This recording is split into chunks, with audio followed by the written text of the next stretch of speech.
Moi, j'ai remarqué les dynamiques que j'avais dans mes relations en grandissant avec les copines. C'est que j'ai toujours été quelqu'un de très, très forte. Donc, j'avais l'impression parfois que mes copines, en fait, elles se sentaient mal de ne pas toujours être aussi fortes dans les décisions qu'elles prenaient. Alors que moi, j'étais plutôt en mode, la capacité que j'ai à prendre certaines décisions radicales, elle est liée en fait à mon histoire. Le détachement que j'ai, c'est lié à mon histoire. Si t'es quelqu'un dans ta vie qui s'est vite détaché de tes parents en étant enfant, t'auras beaucoup de mal à ne pas savoir mettre n'importe qui de côté, parce que c'est quelque chose que t'as dû apprendre à faire tôt. Et à des personnes qui étaient censées être très, très importantes dans ta vie. Donc, moi, ma capacité à sortir d'une relation toxique aussi vite que j'en suis rentré, c'est pas parce que je suis plus forte que qui que ce soit. C'est parce que j'ai appris plus vite que la plupart des gens qui m'entourent. J'ai dû faire face à cette capacité à me détacher de gens que j'aimais vraiment et qui auraient dû être là pour moi au moment où j'en avais besoin. C'est un trauma, en fait. Donc, tu peux pas te baser sur le courage, soi-disant que j'aurais potentiellement fait preuve pour survivre dans des situations où toi, tu n'as jamais eu besoin de faire ce genre de choix. T'as jamais eu besoin de te dire, je dois choisir entre l'amour que j'ai pour mon père ou ma mère et la survie. À un moment donné, il faut savoir que chacun a son histoire. Et que quand tu as été une personne dans ta vie qui a été confrontée à de multiples séparations, tu auras plus de facilité de fuir même une situation que la personne qui n'a jamais eu à vivre ça. Et maintenant, moi, je sais que j'ai toujours été le genre de personne à me dire, je comprends pas les gens qui tolèrent trop de difficultés là, dans leur relation. Ça va pas. Faut te lever, tu pars. Sauf que tu peux pas toujours faire ça. Parce que c'est pas toujours la solution que de partir. Parfois, la situation, elle est là parce que c'est toi qui as emmené ça. Parce que cette situation est le miroir de ce que tu es. Parce que tu es la personne qui émet déjà cette vibration. Mais il m'a fallu combien d'années pour comprendre ça, franchement. Donc c'est pour ça que je vous dis, les conseils des copines. Un conseil, évitez d'écouter ça. Parce que Merveille qui est là, elle pourra le dire, il y a eu un avant et un après dans ma façon de me conseiller. Mon avant, c'était, vas-y, barre-le, lui, il se prend pour qui, nanani, nanana. Et après, mon après, c'était, est-ce qu'il faudrait pas que, est-ce que tu n'envisagerais, tu vois, plus de patience, plus de compréhension, parce que justement, je me suis rendu compte que t'as pas toujours les réponses à tout. Et que la solution qui te paraît la plus simple n'est pas toujours ce qui est la plus bénéfique. Et que tu peux passer ta vie à fuir des situations inconfortables et tu vas passer ta vie, en fait, à aller de situation en situation. À un moment donné, parfois, il faut affronter. Et il faut voir jusqu'où tu es prête à aller pour toi-même, pas pour l'autre. Et moi, je pense que il y a beaucoup de gens qui se sont séparés ou qui ont arrêté et qui sont sortis de certaines relations sous conseil de leurs amis parce que tu as la honte aussi d'avoir raconté et que tu vas avoir des copines qui sont toxiques. Parce que si vous avez vraiment des amis sincères, vous devriez pas vous sentir gêné de dire ce que vous vivez aussi. Exactement. Voilà, si t'as des amis dans ton entourage qui ont une facilité de se servir de ce que tu vis pour avoir genre une tendance à te rabaisser, c'est pas tes amis. Exactement. Et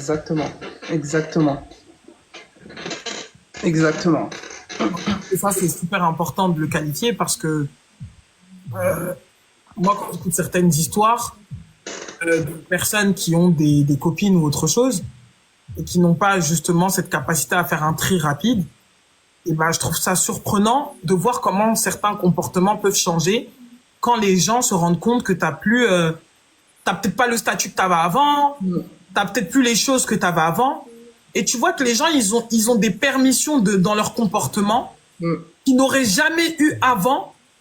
Qu'ils sachent que tu vis ou que je sais pas si tu vois ce que je veux dire, Merveille. Exactement. Et ça, c'est délicat. Ouais. Moi, c'est les gens qui, généralement, ils aiment, en fait, quand ils te voient et qu'ils connaissent pas forcément ta vie, ils ont un complexe d'infériorité. Tu vois? Et quand ils comprennent que finalement, t'es une personne qui a des problèmes comme tout le monde, d'ailleurs, en fait, ils se disent, tiens, elle a des problèmes comme nous. Tu vois? Rassure. Et genre, elle est en mode, du coup, on a les mêmes problèmes. Tu sais, t'as des gens qui s'aiment parce qu'ils ont des problèmes. Non, mais ça, faut vraiment pas avoir Ouais. Et tu vois ce que tu dis là? Ils te maintiennent aussi dans les problèmes. Tu sais, ils veulent pas que tu sortes de là. ce que tu dis là, je t'assure que c'est très puissant. Parce que je me rappelle quand tu vois, il y a eu l'explosion sur les réseaux sociaux, des problèmes que j'ai eu avec mon ancienne copine là. J'étais étonnée de lire certains commentaires où il y a des gens qui disaient ah ouais, genre Princesse Chassis elle peut avoir des problèmes d'argent. Et j'étais en mode mais ouais, je suis humaine en fait. Je sais pas si tu vois ce que je veux dire. En fait, le commerce, tu fais du commerce, un matin tu peux tout avoir, un autre matin tu te lèves, t'as plus rien en fait. It's the life, genre ok. Et tu sais, je regardais ça et je me disais, mais les gens, ils ont tellement besoin de s'identifier, ils ont tellement besoin de sentir que, ce qui me paraît être excellent ne l'est pas forcément. Mais il faut vraiment pas avoir d'amour propre pour avoir besoin de s'identifier autant à l'extérieur, tu vois. Parce que des faillites, par exemple, j'en ai eu plusieurs. Je me suis toujours relevé et c'était plutôt le comportement que je recevais, je me disais, mais quand j'ai vu des gens qui ont écrit, ouais, donc elle aussi, elle peut avoir tel problème, je me suis dit, mais je suis humaine, en fait. Encore heureux que je peux avoir des problèmes comme tout le monde. La seule différence entre toi et moi, ma chérie, c'est que moi, les problèmes, ils me démontent pas. En fait, je leur donne pas j'ai pas plus de force que qui que ce soit. C'est simplement que je passe moins de temps à pleurnicher sur mon sort que beaucoup de gens, en fait. C'est-à-dire que quand la situation elle arrive, ma question c'est comment je peux faire pour me relever de cette situation et passer vite à autre chose. Et il y a des moments où il y a des expériences qui te clouent et tu dois prendre le temps. Mais si tu savais, par exemple, Merveille, mais le nombre de produits qui ne sont pas sortis, le nombre de projets que j'ai lancés, genre là j'ai un sac de savon, le nombre de produits que j'ai structurés, que j'ai donné une vision à ça. Et quand la chose est arrivée, je peux pas le lancer. Est-ce que vous savez le nombre d'échecs en silence que les gens expérimentent?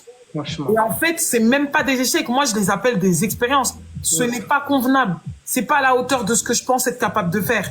Alors, ça sort pas. Le nombre de choses. Et je trouve ça alarmant. Quand il y a des personnes qui n'ont même pas de contact avec toi, qui ne sont même pas dans ton cercle privé et qui s'identifient à toi pour se donner une raison d'être ou de ne pas être dans leur vie. Donc si Princesse a vécu ça, c'est que, ok, on a bien envie d'être des modèles d'évolution, d'être des modèles d'inspiration. Mais moi, le modèle d'inspiration que j'ai envie d'incarner, c'est pas genre regardez et faites comme moi. C'est regardez et prenez conscience que j'ai trouvé ma voie et que de cette même manière, tu peux trouver la tienne. Expérimente ce que tu as expérimenté et sache que peu importe ce que tu traverses, en tout cas, la flamme de l'espoir, elle existe pour tout un chacun. On peut tous devenir ce qu'on veut. Et je trouve ça malheureux de s'identifier à des gens. Franchement, si vraiment vous étiez quelqu'un qui faisiez ça, arrêtez de vous identifier aux gens. Inspirez-vous, mais ne vous identifiez pas. Parce que effectivement, on est unique en fait. Même si je te donne et la casserole et le meuble à cuisine et je te donne tout ce que j'ai et que je te donne même le producteur, la manière dont je fais la sauce, tu la feras jamais de cette manière-là. C'est mon empreinte, c'est ma vibration. C'est mon énergie en fait.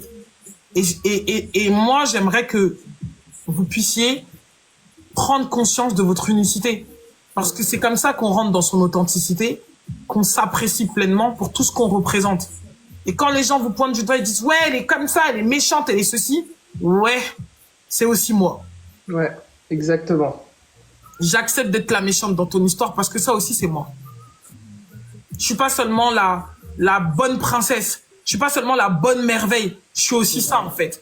Ça aussi, c'est mes parts d'ombre et j'ai pas à me sentir mal d'avoir des parts d'ombre au même titre que toi. La seule différence entre toi et moi, c'est que je les accepte pleinement. Et moi, je pense que il y a un gros travail à faire sur le fait de s'accepter pleinement. Parce que c'est à cause de ça que vous voulez toujours être des gentilles filles. Faire toujours ce qui rentre dans les clous. Faire toujours tout votre possible pour que la relation fonctionne. Pour que les gens soient contents. Pour que ceci, ça c'est du people pleasure. Vous êtes drogué à l'amour de l'autre. Exactement. Faites un taf, les gars. Hein. Non, mais c'est vrai. Tu sais, moi, c'est un truc. je le revendique encore plus. C'est ça la nature sauvage, en fait. Tu dois faire ce que tu veux. Fais ce qui te semble juste. Ça passe pas par la validation de qui que ce soit. Vous savez pourquoi il y a des gens qui... vous les trouvez méchants et vous vous dites, putain, mais malgré sa méchanceté, cette personne, elle évolue. Vous savez pourquoi? Parce que cette personne, elle est en accord avec elle-même. Ouais. À ce moment-là, De ce que les gens y dans pensent. son cœur, cette personne, elle a envie de vous détruire et elle vous détruit. Ouais. Et vous, vous êtes tellement dans des histoires religieuses que vous vous dites, ouais, non, mais normalement, quand quelqu'un fait du mal, il pêche, il paye. Vous avez pas lu la Bible comme il fallait. Parce qu'il est écrit. Tapoter le live. Le soleil, il se lève sur le bon comme sur le méchant. Que la pluie, elle tombe sur le bon comme sur le méchant. Ça veut dire qu'il y a des notions sur cette terre, dans la matière, qui ne dépendent clairement pas de si vous avez de l'amour dans le cœur ou pas. Vous vous interdisez d'évoluer quand vous n'êtes pas authentique avec vous-même. Exactement. Donc, libérez-vous. Exprimez-vous. T'es pas le seul trop. Donc, c'est-à-dire que si tout ce que tu ramènes dans la relation est basé sur « ouais, je suis bonne », t'es rien bonne du tout. Ma chérie, il y a des meufs, elles sont dessinées par la sirène des eaux. C'est-à-dire que quand même toi, tu les regardes, toi femme, tu regardes, tu dis que non. Tu dis non, Non. là, je m'incline. Ce n'est qu'une question de beauté, hein. Tantine, prends la place. Parce que si c'est seulement ça, Je te dis. de matin jusqu'à midi, du 1er jusqu'au 31, tu me tabasses. T'as des filles, elles ont des yeux clairs, verts, des histoires de beauté que tu n'as jamais vues dans l'histoire de l'humanité. Mais quand tu regardes l'absence d'estime qu'elles ont pour elles-mêmes, mais c'est effroyable. Donc vous voyez que le magnétisme d'une personne ne dépend pas de la beauté. Ça dépend de l'énergie qu'elle renferme. Et c'est ça que je dis, pour moi, si une femme, elle veut devenir puissante, il faut qu'elle arrive à maîtriser son énergie sexuelle.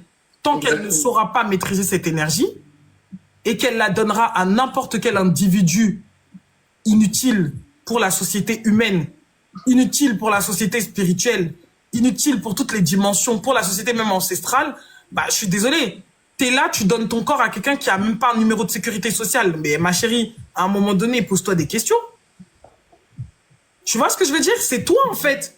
Qui mérite d'être à côté de toi? Qui mérite, en fait? Les gens, ils vont dire, ouais, c'est du matérialisme. Ça n'a rien à voir avec ça. Quelqu'un, il n'a pas de position dans sa propre vie. Ça veut dire que tu lui demandes demain, qu'est-ce que tu vas devenir? Il sait pas.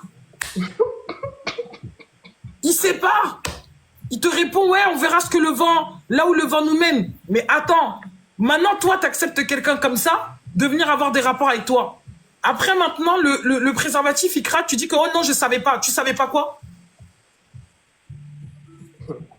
Non, tu savais pas quoi? Moi, je vous dis, si vous êtes dans une relation, que ce soit les hommes ou les femmes, et que vous êtes avec une personne qui n'a aucun respect pour elle-même, elle mérite pas d'être avec vous. Ouais. C'est tout. La première des choses que vous devez regarder, c'est le respect que la personne s'accorde à elle-même.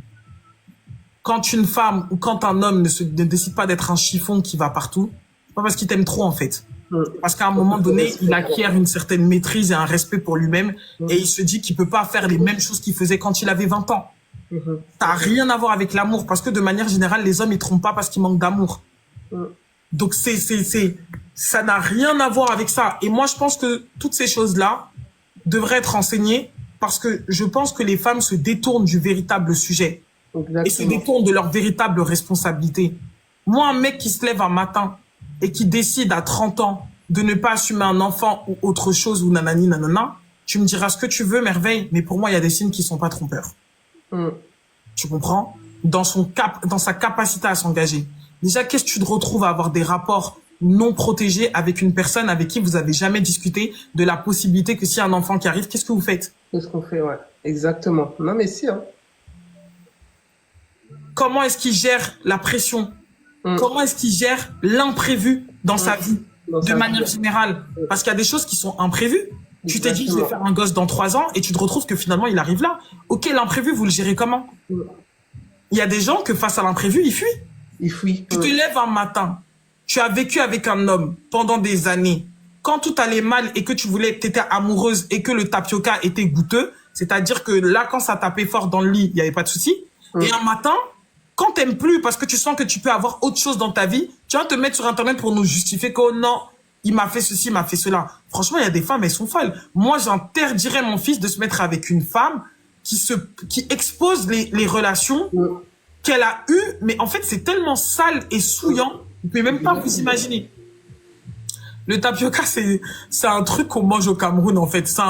C'est un genre de blé façon qu'on mélange avec de l'eau et du sucre. Ah, en plus, j'allais te poser cette question tout à l'heure. Je passe du coq à l'âne, mais comment est-ce que tu sais quand tu aimes ou si tu es possessif? Justement, j'allais te... Bah, qu'est-ce que tu ressens T'entends bien, moi, une crise. Bref, ouais. Comment tu ressens la situation quand la personne, elle fait pas ce que tu veux? Je sais pas, moi, je pense que l'amour, c'est quelque chose qui n'est pas conditionné. Tu vois? Donc, si t'as des crises de nerfs, des crises de folie, dès lors que la personne, elle fait pas comme toi, tu veux qu'elle fasse, c'est du hysteric love. Bah oui, si t'es frustré quand ça va pas dans ton sens, c'est un peu de la possessivité, là. Parce qu'en fait, tu veux changer l'autre. Et moi, je pense que ouais, la possessivité, il y a de la peur c'est la peur qui contrôle la situation.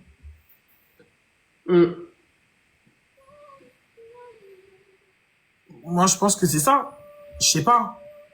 Personnellement, tu vois, il y a des filles qui disent, ouais, mon gars, il peut parler avec aucune fille, nanani, nanana, il parle pas avec d'autres femmes.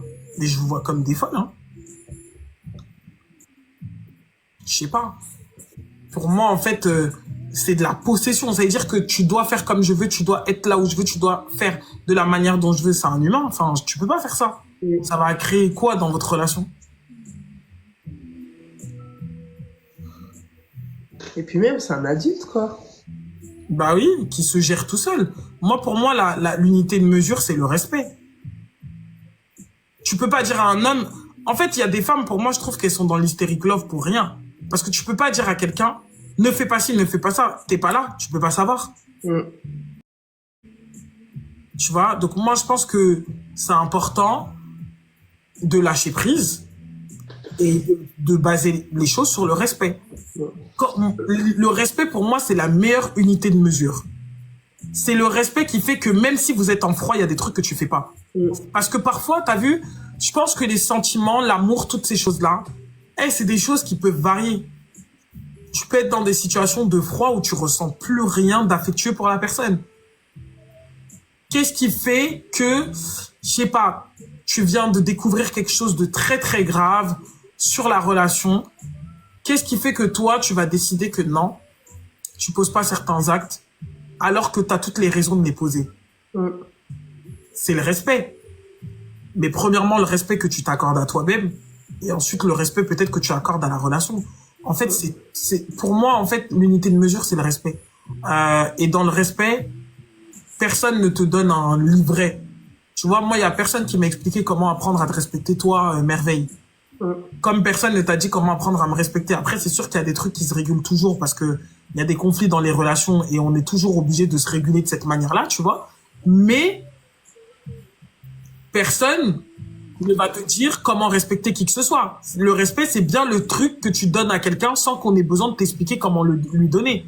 C'est toujours que, en fait, tu sais capter vibratoirement, énergétiquement que ça, je peux pas le faire avec cette personne. Ça, je peux le faire. Ça, je peux pas le faire. Donc, si tu le fais en étant conscient que c'est quelque chose qui va amener des problèmes dans votre relation, ici, problème. C'est un choix. Mais par exemple, tu t'embrouilles avec ton mari, tu attends à ce qu'il vienne vers toi et il le fait pas. Ça frustre. Bah pourquoi toi tu lui parles pas?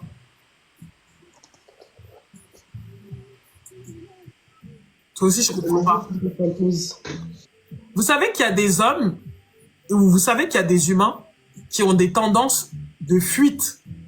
C'est-à-dire qu'ils viennent pas vous parler, pas parce qu'ils sont trop égocentriques, mais ils n'arrivent pas à venir aborder le sujet parce que parfois ils ont honte de ce qu'ils ont fait. Donc parfois, ils préfèrent se renfermer et créer de la distance émotionnelle parce qu'ils ont trop peur d'assumer les conséquences que ça va engager d'écouter les vérités que vous allez leur dire. Moi, je pense il y a plusieurs manières de gérer la situation quand il y a du conflit. Moi, avant, je faisais partie des personnes explosives. Maintenant, je suis plus dans ça. Pourquoi tu rigoles? C'est subtil. En fait, quand tu dis explosif, du coup, je me rappelle. Et c'est ça qui me fait rire, en fait. Ah, moi, j'avais pas le temps, je te bloque. Et je me renferme complètement sur moi. C'est-à-dire que si je te donnais 10%, je retire mes 10%, je me retourne là où j'étais. Et puis on se regarde. Mais c'est pas...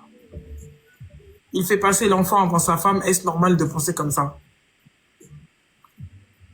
C'est-à-dire quoi? Il faut être plus explicite. Moi aussi, je suis impulsif, mais j'ai beaucoup travaillé sur ça depuis que je suis mariée. Sinon, ça tue le couple. Bah, il faut essayer de comprendre pourquoi, en fait, tu exploses. Parce que finalement, l'impulsivité, il se manifeste dans le couple, ok, mais ça veut dire que à l'origine, il y a déjà de la colère quelque part. Ouais. Donc, pourquoi t'es en colère? Parce que même moi, j'avais un problème d'impulsivité, en fait. Donc, il a fallu que je comprenne d'où me vient ce conflit intérieur avec moi-même. Franchement, je suis fier de voir la femme que tu es devenue. Tu es la seule que j'écoute. Merci, c'est gentil. Comment gérer le conflit? Moi, aujourd'hui, je pense que l'arme fatale de la femme, c'est la douceur. Chose que je croyais pas avant. Je pense que l'arme fatale d'une femme, c'est la douceur. Je pense que dans la manière dont nous parlons, nous avons une capacité à désamorcer les plus grandes bombes.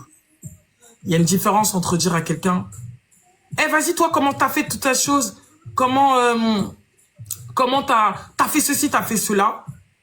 Et il y a une différence entre parler de ses émotions et dire, tu vois, il s'est passé ça, je l'ai vécu de cette manière-là. J'ai ressenti ça. Et ça donne l'autorisation à l'autre de corriger ce que tu penses avoir perçu de sa personne. Tu vois? Et moi, je pense que, en vrai, je crois aujourd'hui que la douceur, c'est vraiment l'arme fatale de la femme. Mais je croyais pas avant. Et je pense que pour accéder à ça, il faut guérir de son ego. Ouais, je pense qu'il faut lâcher prise et il faut être sans attente. Et te dire que, en fait, c'est pour toi-même. Tu peux pas, t'as vu le conflit? Bon, après, moi, de manière générale, j'étais quelqu'un qui était dans la fuite du conflit. C'est-à-dire que dès que tu me saoules, je me retire. Et après, j'ai compris que je me retirais parce que je n'avais pas envie de faire face au conflit. Et c'est quand j'ai commencé à être forcé à faire face au conflit avec une personne qui voulait que me suivre, bah, après, je me suis rendu compte que j'étais quelqu'un d'impulsif. Mais comme je ne permettais pas le conflit, je ne me rendais pas compte de mon impulsivité. Donc, c'est là que je me suis rendu compte que j'avais de l'impulsivité. Et après, je me suis rendu compte aussi que cette impulsivité, il n'était pas là en vain. Il n'était pas là comme ça, genre du jour au lendemain. Il était déjà installé depuis longtemps. Parce que chaque fois qu'il y avait une remarque qui ne me correspondait pas, et ben je me sentais comme attaqué par la personne, même si je le disais pas, même si je ne l'exprimais pas, mais c'était le ressenti que j'avais. Et après je me suis demandé mais pourquoi j'ai ce rapport-là? Et j'ai dû corriger mon rapport à l'homme parce qu'en fait c'est le rapport à l'homme qui était biaisé dans mon esprit. Et après quand j'ai fait ce travail de reconnexion avec ma féminité, toutes ces choses-là, et que j'ai fait un véritable travail intérieur et que c'était pas juste la féminité de pacotille, genre juste les vêtements, mettre du rouge à lèvres, et que j'ai vraiment fait un travail de reconnexion avec moi-même, de transmutation de toutes les émotions, les traumatismes et tout que j'avais. Mais en fait, je me suis rendu compte que c'est le nouveau mot que j'utilise, je me suis rendu compte que j'avais un vagin en colère. En fait, je me suis rendu compte que j'avais de la colère qui était au niveau de mon utérus. Et donc, c'est pour ça que dans mes rapports intimes, j'avais une tendance à la fuite pour éviter le conflit. Parce que je n'avais pas envie de faire face à toute la colère que je réprimais. Tu vois ou pas? Et maintenant, en fait, je me rends compte que n'importe quelle situation, tu peux le désamorcer avec de la douceur. Avec le calme et la sérénité. Et surtout, c'est pas une preuve de faiblesse que d'être vulnérable. C'est avoir la capacité de se montrer en plein jour comme tu l'es vraiment et de dire ta vérité. Donc voilà la transition que j'ai dû opérer et comment. Bah après moi, Sia Beauty c'est un peu plus simple avec moi parce que par rapport au travail que je fais. Donc, j'ai plus de capacité d'aller analyser les énergies. J'ai fait un travail sur mon utérus. J'ai essayé de comprendre qu'est-ce que les femmes de ma lignée ont vécu. Et il y avait trop de frustration dans ma lignée maternelle.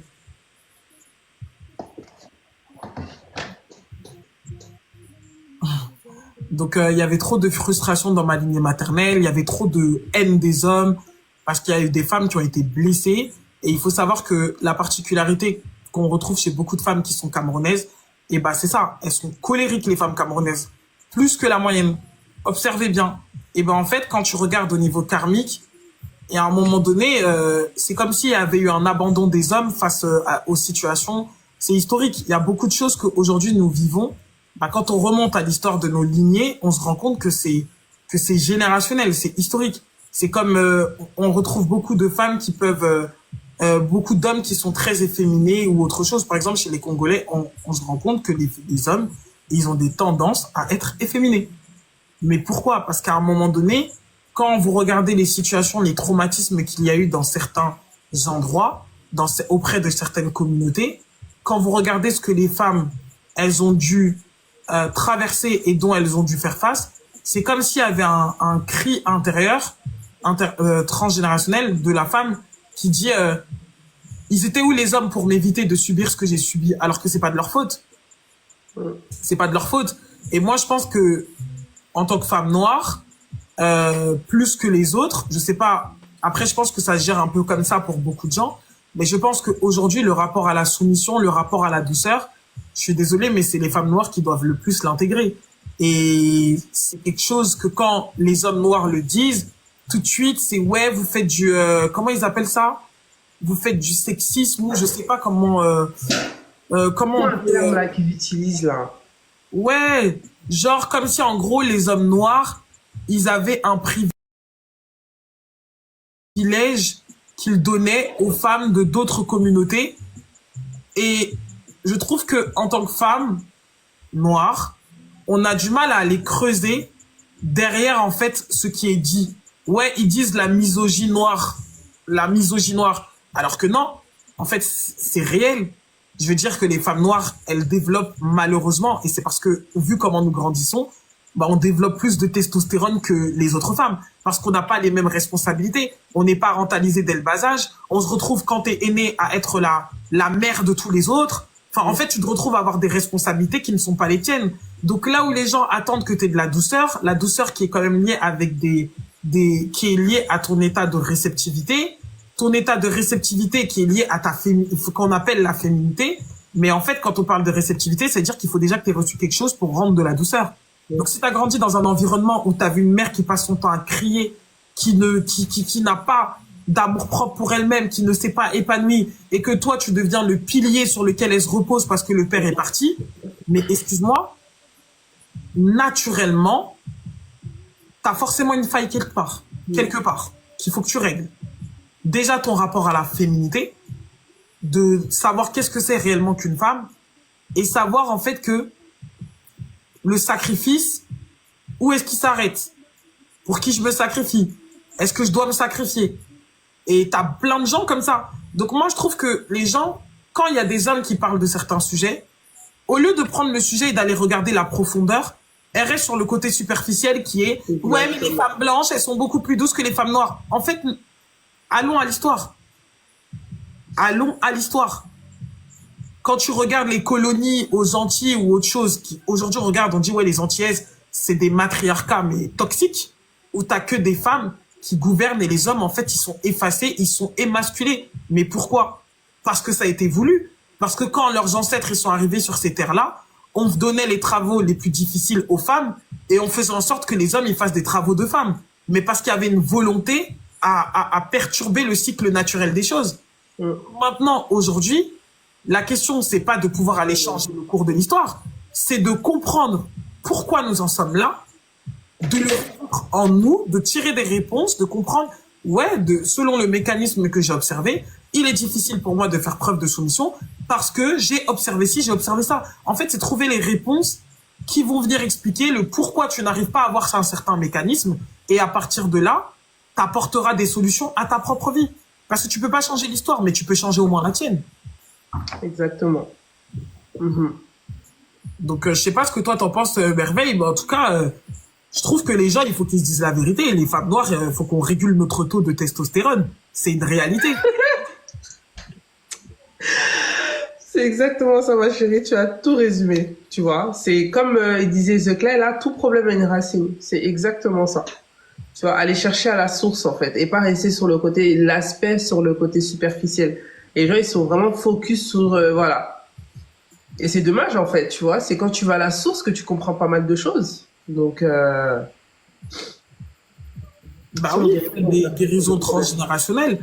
Mais en tout cas, il faut reconnecter à son pouvoir féminin. Parce que de toute façon, quand tu te nourris de beaucoup d'amour vis-à-vis de toi, naturellement, ouais, ça vient naturellement après, ouais, exactement. Moi, je pense que le tout, c'est de se reconnecter à l'amour de soi, faire un travail de guérison. Et comme je vous l'ai dit, hein, en tant que femme noire ou en tant qu'homme noir, on a beaucoup de choses à libérer. C'est clair. Mais moi, je pense qu'il y a le magnétisme qui joue en jeu. Tu te sens comment vis-à-vis de toi-même? De toute façon, une femme, elle est beaucoup plus attirante à partir du moment qu'elle se sent bien dans son corps. Hein. Plus tu te sens bien avec toi-même, plus tu es attrayante. Moins tu te sens bien avec toi-même, plus tu es dans le flemme. Enfin, t'as la flemme de toi. Bah, en retour, les gens, ils ont la flemme de toi aussi. Faut que je me mette dans une position de tigresse, donc on va tous aller dormir. Il y a des gens qui cherchent des problèmes avec moi en ce moment, je sais même pas, ils cherchent pourquoi, parce que je suis dans un mouvement où on me masse le corps et je masse le corps aussi. Donc, actuellement là, je suis pas dans des histoires avec quelqu'un. Ça. Non, mais blague à part, aimez-vous, hein.